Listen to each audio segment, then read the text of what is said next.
Hello! Kamusta kayo lahat dyan? Gusto sana kayong tanongin bago tayo magsimula sa vlog na ito kung ano-ano ba klaseng mga paghihiwa ang ginagamit niya sa kusina ninyo o sa inyong mga pagluluto. Kung gusto niyo malaman ang iba't ibang klase nito, panoorin niyo ang video na ito. So let's start! So ba't ba natin kailangan malaman pa yung mga iba't ibang klase ng paghiwa sa kusina or sa mga gulay na niluluto natin? Kasi unang-una, para sa akin yung presentation. So pag maganda nga naman yung hiwa mo, mas appealing tingnan yung certain dish na ginagawa mo. Pangalawa, kaya natin ginagawa to yung klase ng paghiwa kasi para even yung pagluluto.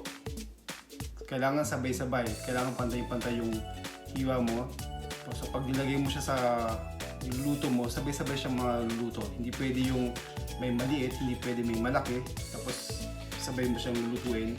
Maiiwan yung isa, yung mas malaki syempre. Mas ma-overcook yung maliit na hiwa mo, tapos mahihilaw yung mas malaking hiwa mo. So, umpisa natin sa diagonal.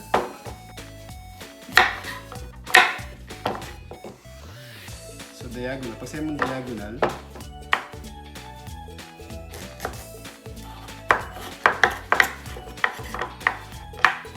ano yan, ang diagonal sa French is nakalimutan ko na. So ganyan.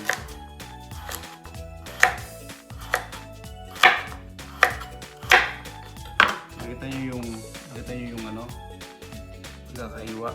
So the best ito pagka nagluluto ka ng menudo or mga stews. Beef stew, pork stew, or kahit anong stew na pwede nyo magamit. So ito yung slice. The best siya kung mag-say ka sa sibuyas. May gandang example.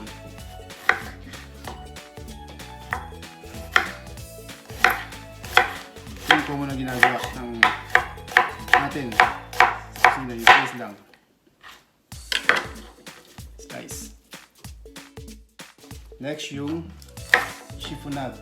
So pag sabi yung chiffonade, shredded siya. So ang ginagawa ko, pinapantay ko yung gulay ng ganito. The best to sa mga herb or pang-garnish, so last minute na garnish sa mga pastas, stew syempre, sa mga nilaga. So ito yung the best na garnish. Nagamit ito minsan sa basil. Pag nag-roll up ako ng basil, tapos i-slicein ko siya ng shredded. So, chiffonade.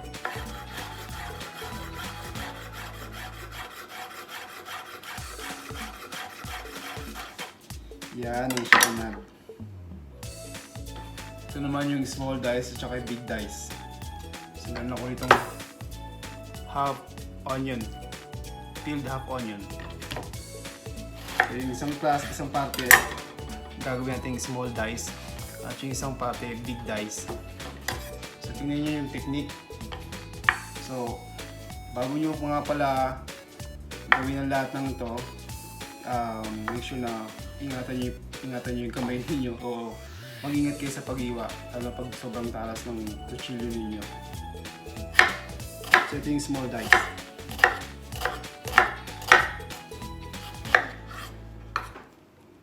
So nag-slice ng ganyan, pero hindi natin siya lahat nakahiwa.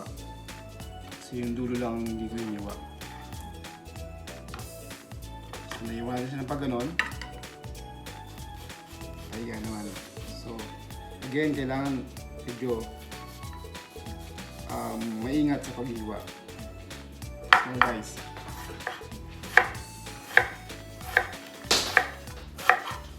Nakita nyo? Nakita nyo yung small dice? Yan. Ito naman yung gagawin natin yung big dice or yung chunks. So, ganon. Same din ang process ng small dice. Basta lakihan nyo lang siya.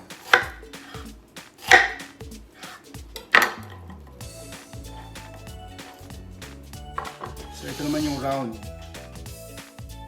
So So the best siya pagka sa mga gulay na mahaba, like yung parsnip, cucumber, carrot.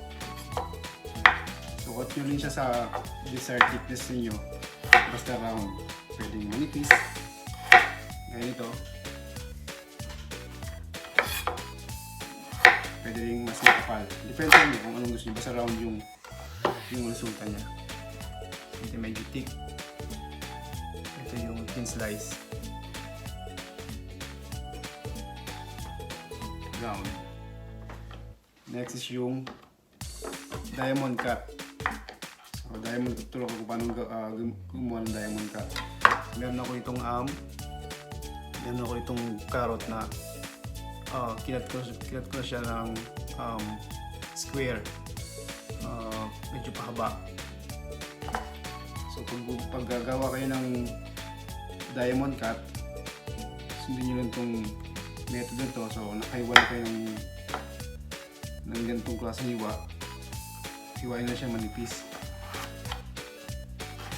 May ganito. Tapos ang technique,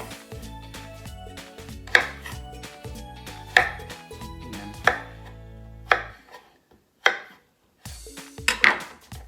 See? Ayun yung diamond cut na tinatawag.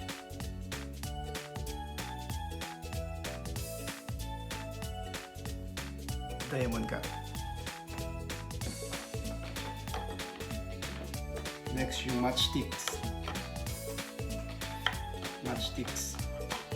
So, may dalawang klase akong ginagawa sa paggawa ng matchsticks. Isang pa ganito. Yan.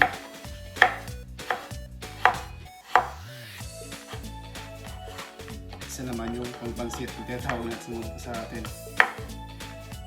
Matchsticks din yan. Ito naman yung isa. Yung cut by bias.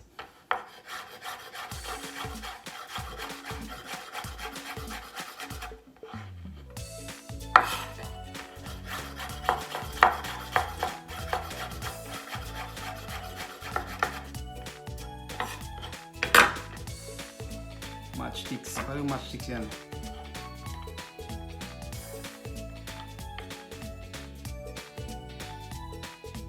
Kung nga lang mas mahabang matchstick, ito yung small matchsticks. Next one yung baton or batonet.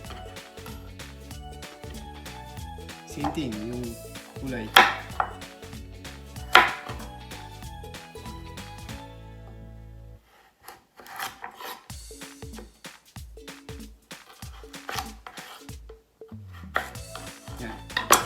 Medyo mas makapal lang siya sa matchsticks.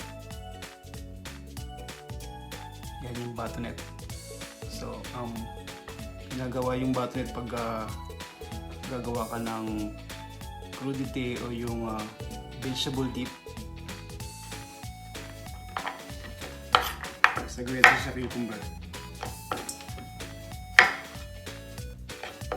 Kung maghiwa nga pala kayo ng gulay na roll na katulad nito, so ang isang technique para ma-establish siya, lalagyan nyo siya ng paa. Kasi mahirap na naman pag naghiwa kayo ng nag-roll to, kasi yung tendency na mahiwa ka napakalaki. So ang gagawin mo para mag-establish siya, lagyan mo siya ng paa para makatayo siya.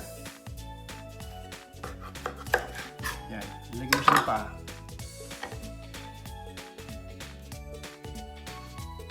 Pag hiyaw mo siya, stable na siya, hindi na siya umiikot. O hindi na siya nag-roll. So yung mga ba yun, yung batonet.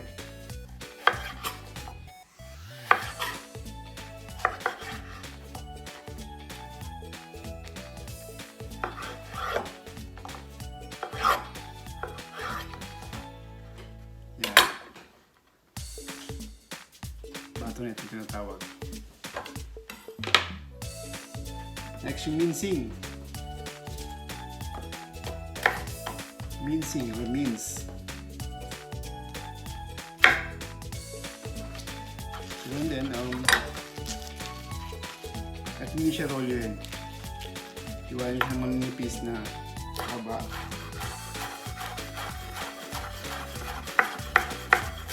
Medyo shredded ng manipis.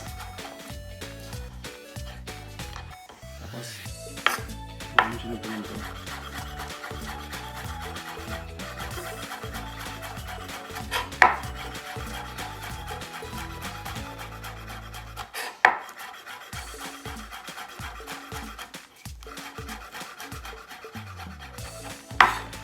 Easy.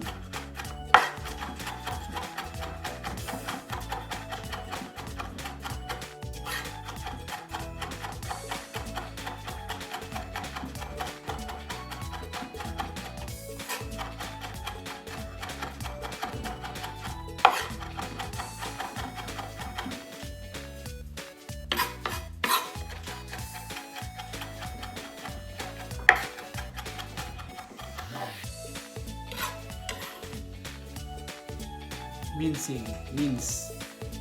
So, ginagamit to sa garnish ng mga soups, sauces. Let's recap sa mga ginawa natin ngayong araw na to, sa topic natin ngayong araw na to, about different kinds of cutting, vegetable cutting. So, ito yung bias cut, diagonal cut, and almost they're the same. Yan. Naman yung diamond cut. Ito yung mince. Ito yung brunoise or precise mince. Ito naman yung julienne. Julienne or tinatawag natin matchsticks. Ito naman yung Batonet or baton style of cutting. Ito naman yung chiffonade or shredding. Ito yung dice. So, small dice, large dice. Ito naman yung rondelle or yung round. Yung tayong manipis at saka makapal na cutting.